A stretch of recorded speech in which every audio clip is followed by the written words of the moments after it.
భ్రష్టుడివి. అలాంటి వాళ్ళు భ్రష్టత్వానికి దేవుడు అప్పగిస్తాడు.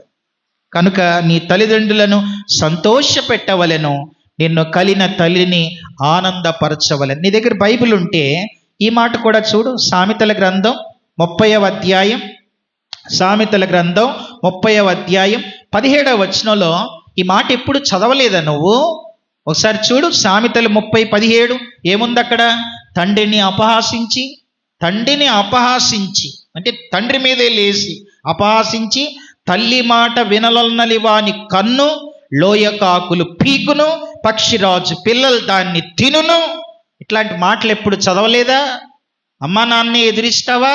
నీకేం తెలుసు అని అంటావా? నీకేదో కొద్ది బలం ఉందని ఆళ్ళ మీదకి ఎదురు తిరుగుతావా? నువ్వు చెయ్యెత్తి ఆళ్ళని పక్కకు తోసేస్తావా? ఎంత బుద్ధి లేని పని! నీకు అసలు బుద్ధి ఉందా?